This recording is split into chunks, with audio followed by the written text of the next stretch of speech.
السلام علیکم، news for you with حسن کے ساتھ میں ہوں آپ کی ہوسٹ سائمہ۔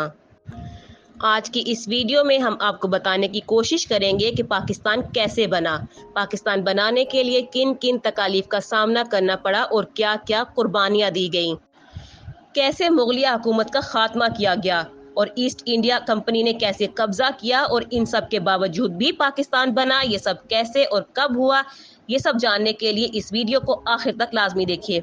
سب سے پہلے ہم مغلیہ سلطنت کے بارے میں بات کریں گے۔ مغلیہ سلطنت 1526 میں بنی اور بابر اس کا پہلا حکمران بنا۔ 1857 میں بہادر شاہ ظفر کی قیادت میں اس سلطنت کا اختتام ہوا۔ تقریباً 331 سال تک مغلیہ سلطنت کا راج رہا اور 19 مغل حکمرانوں نے حکومت چلائی۔ یہ بات تب شروع ہوئی جب 1600 عیسوی میں برطانیہ نے ملکہ الزبتھ کے زیر سایہ ایسٹ انڈیا کمپنی کا انعقاد کیا، اور اس کے بعد 1600 میں ایسٹ انڈیا کمپنی نے برصغیر میں مغلیہ حکومت سے تجارت کا معاہدہ کیا۔ ایسٹ انڈیا کمپنی نے مغلیہ سلطنت کو سبز باغ دکھائے اور کہا کہ ہم اگر یہاں تجارت کریں گے تو یہاں مزید ترقی کے مواقع مل سکتے ہیں اور آپ کو عالمی تجارت تک رسائی مل سکتی ہے۔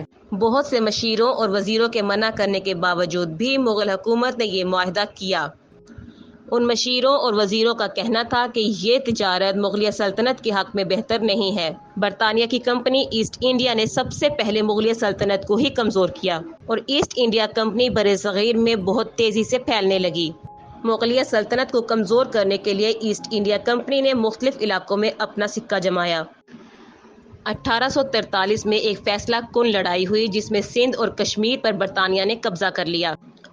سندھ اور کشمیر پر قبضہ کرنے کے بعد برطانیہ نے کشمیر کو راجہ غلاب سنگھ کے ہاتھ اونے پونے دام بیچ دیا۔ 1857 میں مسلمانوں اور ہندوؤں نے مل کر ایسٹ انڈیا کمپنی کے خلاف تحریک آزادی کا آغاز کیا، لیکن بدقسمتی سے یہ تحریک کامیاب نہ ہو سکی۔ اس تحریک کے نتیجے میں بہادر شاہ ظفر کی حکومت بھی ختم ہو گئی اور یہاں مغلیہ سلطنت کا 331 سالہ دور ختم ہو گیا۔ بہادر شاہ ظفر کو گرفتار کر لیا گیا اور ان پر غداری کا مقدمہ چلایا گیا اور ان کو 82 سال کی عمر میں رنگون میں قید کر دیا گیا۔ اسی قید کے دوران ان کی وفات ہو گئی اور ان کے خاندان کے تمام مردوں اور بچوں کو قتل کر دیا گیا۔ مغلیہ سلطنت کے تمام خزانے اور سب قیمتی جواہرات کو ایسٹ انڈیا کمپنی نے اپنے قبضے میں لے لیا۔ 1857 میں مغلیہ حکومت کے ختم ہونے کے بعد باقاعدہ طور پر ایسٹ انڈیا کمپنی کا اعلان کر دیا گیا۔ ایسٹ انڈیا کمپنی نے مسلمانوں پر اپنے ظلم کا آغاز کر دیا، مسلمانوں کو سرِ عام پھانسیاں دی گئی۔ ان سب صورتحال میں سر سید احمد خان نے اپنا مرکزی کردار ادا کیا۔ سر سید احمد خان نے مسلمانوں کو سمجھایا اور ان کو لڑائی جھگڑے سے روکا، کیونکہ ان لڑائی جھگڑوں اور تحریکوں سے مسلمانوں کے معاشی حالات خراب ہو چکے تھے۔ سر سید احمد خان نے تعلیم پر زور دیا اور ان کو انگریزی زبان سیکھنے کی ترغیب دی۔ 1867 میں دفاتر اور مقامی طور پر بولے جانے والی زبان کو لے کر تنازعات شروع ہو گئے۔ ہندوؤں اور مسلمانوں کے بیچ فسادات شروع ہو گئے۔ اس وقت صرف کانگریس جماعت موجود تھی جو کہ ہندوؤں کی تھی۔ سر سید احمد خان نے مسلمانوں کو سیاست اور تمام لڑائی جھگڑوں سے دور رکھا۔ دسمبر 1906 میں سر آغا خان کی قیادت میں مسلمانوں کی ایک جماعت پاکستان مسلم لیگ کا قیام وجود میں آیا۔ اس کا مقصد مسلمانوں کی نمائندگی اور ان کا تحفظ تھا، اور دوسری طرف قائد اعظم اپنی تعلیم مکمل کر کے سیاست میں آ چکے تھے اور وہ کانگریس کے لیے اپنی خدمات انجام دے رہے تھے۔ 1913 میں قائد اعظم نے کانگریس جماعت کا ساتھ چھوڑ دیا اور باقاعدہ طور پر مسلم لیگ میں شمولیت اختیار کی۔ قائد اعظم نے مسلمانوں کے حق میں بولنا شروع کر دیا، لیکن قائد اعظم شروع میں مسلمانوں اور ہندوؤں کے اتحاد کے حق میں تھے۔ ترکی کی سلطنت عثمانیہ کے خاتمے کے بعد 1919 میں تحریک خلافت شروع ہوئی۔ ایسٹ انڈیا کمپنی اس تحریک کے خلاف تھی۔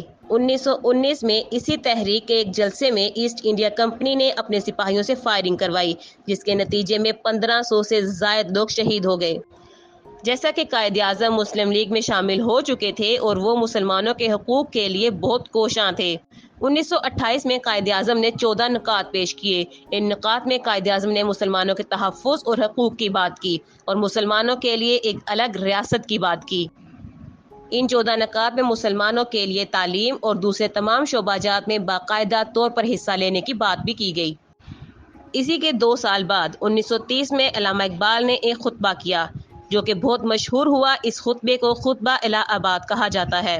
اس خطبے میں مسلمانوں کے لیے ایک الگ اور آزاد ریاست کی بات کی گئی۔ اس سے اگلے سال 1931 میں ایک گول میز کانفرنس کی گئی۔ اس کانفرنس میں علامہ اقبال بھی شامل ہوئے اور انہوں نے مسلمانوں کے تحفظ کا اظہار کیا اور مسلمانوں کے لیے ایک الگ ریاست کا مطالبہ کیا۔ گول میز کانفرنس کے ٹھیک 2 سال بعد 1933 میں چودھری رحمت علی نے پاکستان کے نام سے ایک الگ ریاست کا مطالبہ کیا۔ قائد اعظم اور علامہ اقبال دونوں نے اس مطالبے کی حمایت کی۔ قائد اعظم ایک آزاد ریاست کے لیے دن رات کوشش کرتے رہے اور پاکستان کے قیام پر زور دیتے رہے۔ 1937 میں عام الیکشن ہوئے جس میں مسلم لیگ نے 106 سیٹیں جیتیں اور کانگریس 707 سیٹیں جیت کر کامیاب ہو گئی۔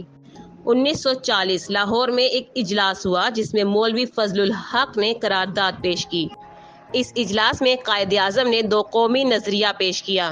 اس 2 قومی نظریے میں بتایا گیا کہ مسلمان اور ہندو 2 الگ قومیں ہیں، ان دونوں قوموں کا رہن سہن الگ ہے، ان دونوں کے تہوار الگ ہیں، یہ دونوں قومیں ساتھ نہیں رہ سکتیں، لہٰذا مسلمانوں کے لیے ایک الگ ریاست پاکستان کا انعقاد کیا جائے۔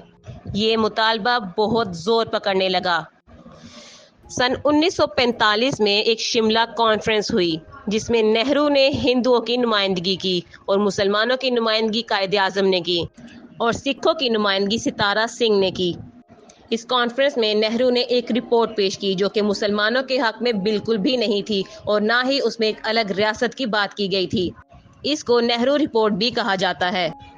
قائد اعظم نے اس رپورٹ کو مسترد کر دیا کیونکہ یہ کسی بھی طرح مسلمانوں کے حق میں نہیں تھی، لہٰذا یہ کانفرنس بغیر کسی نتیجے کے ختم ہو گئی۔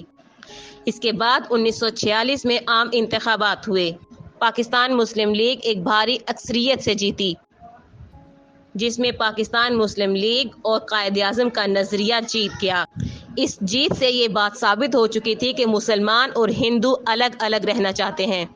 پاکستان مسلم لیگ کی بھاری اکثریت کے ساتھ جیت کے باوجود بھی برطانوی حکومت نے پاکستان مسلم لیگ کو اقتدار اور کابینہ کی منتقلی سے انکار کر دیا، جس کے نتیجے میں پرتشدد مظاہرے اور احتجاج شروع ہو گئے، حالات بگڑ گئے۔ ان سب کے بعد برطانوی حکومت نے لارڈ ماؤنٹ بیٹن کو بلایا اور اس کو نیا وائسرائے بنا دیا گیا تاکہ حالات کو کنٹرول کیا جا سکے، مگر اس کے باوجود یہ احتجاجات نہ رک سکے۔ ان سب مظاہرات اور احتجاجات کے نتیجے میں 20 فروری 1947 کو برطانوی حکومت نے برطانیہ راج اور ایسٹ انڈیا کمپنی کے خاتمے کا اعلان کیا اور 3 جون 1947 کو لارڈ ماؤنٹ بیٹن نے تقسیم ہند کا ایک منصوبہ دے دیا جس میں پنجاب اور بنگلہ دیش کو تقسیم کرنے کی بات کی گئی۔ پاکستان اور انڈیا کو 2 الگ الگ ریاستیں بنا دی گئیں، لہٰذا 14 اگست 1947 کو پاکستان اور 15 اگست 1947 کو انڈیا کو آزاد کر دیا گیا۔ ہندوؤں نے وقت سے پہلے کیے گئے اس اعلان کا فائدہ اٹھایا اور مسلمانوں کا قتل عام شروع کر دیا۔ گلی گلی فسادات شروع ہو گئے۔ پاکستان کے آزاد ہونے کے اعلان کے ساتھ ہی انڈیا میں موجود مسلمانوں نے پاکستان میں آزاد مسلمان کی حیثیت سے رہنے کے لیے ہجرت شروع کر دی۔ کچھ ضروری سامان اور بدن پر کپڑے، یہی ان کا کل سرمایہ تھا۔ اس وقت کوئی حکومت نہ تھی جو یہ سب کچھ روک سکے۔ سرے عام مسلمانوں کا قتل عام کیا گیا، مسلمان مردوں اور بچوں کو سرے عام ذبح کیا گیا۔ دوسری طرف لوگ پاکستان کی آزادی کا بے صبری سے انتظار کرنے لگے۔ 14 اگست کو کراچی میں پاکستان کی آزادی کی ایک تقریب ہوئی جس میں لارڈ ماؤنٹ بیٹن نے شرکت کی اور اس کے بعد وہ انڈیا چلے گئے، لیکن ریڈیو اسٹیشن پر ابھی تک آل انڈیا ریڈیو ہی چل رہا تھا۔ 11:40 پر آل انڈیا ریڈیو کی نشریات بند ہو گئیں۔ 11:50 پر ریڈیو کی نشریات دوبارہ بحال ہوئیں اور ایک اعلان ہوا، اور وہ اعلان یہ تھا کہ یہ ریڈیو پاکستان ہے، آپ سب کو پاکستان کی آزادی مبارک ہو۔ اور اس کے بعد تلاوت قرآن پاک کی گئی اور اس کے بعد حفیظ جالندھری کا لکھا ہوا قومی ترانہ خورشید انور کی آواز میں پاکستان ریڈیو پر چلایا گیا۔ اس کے بعد سب مسلمان خوشی سے ایک دوسرے کے گلے لگے۔ جہاں سب مسلمان پاکستان کی آزادی پر خوش تھے، وہیں سب غمگین بھی تھے، کیونکہ یہ آزاد ملک حاصل کرنے کے لیے وہ بہت بڑی قربانی دے چکے تھے۔ انڈیا میں اپنا سب کچھ چھوڑ کر اور اپنے بہت سارے عزیزوں کی جانوں کا نذرانہ دے چکے تھے، اور وہ ملک جس کو حاصل کرنے کے لیے بے شمار قربانیاں دی گئیں، آج ہم اس ملک میں ایک آزاد زندگی بسر کر رہے ہیں۔ آزادی کیا ہوتی ہے اور غلامی کیا ہوتی ہے آپ فلسطین اور کشمیر کے لوگوں سے پوچھیں۔ وہ لوگ آج تک آزادی کے لیے کیا کیا ظلم برداشت کر رہے ہیں۔ ہمیں اپنی آزادی اور ایک آزاد ریاست کی قدر کرنی چاہیے اور اس کا تحفظ کرنا چاہیے۔ پاکستان زندہ باد۔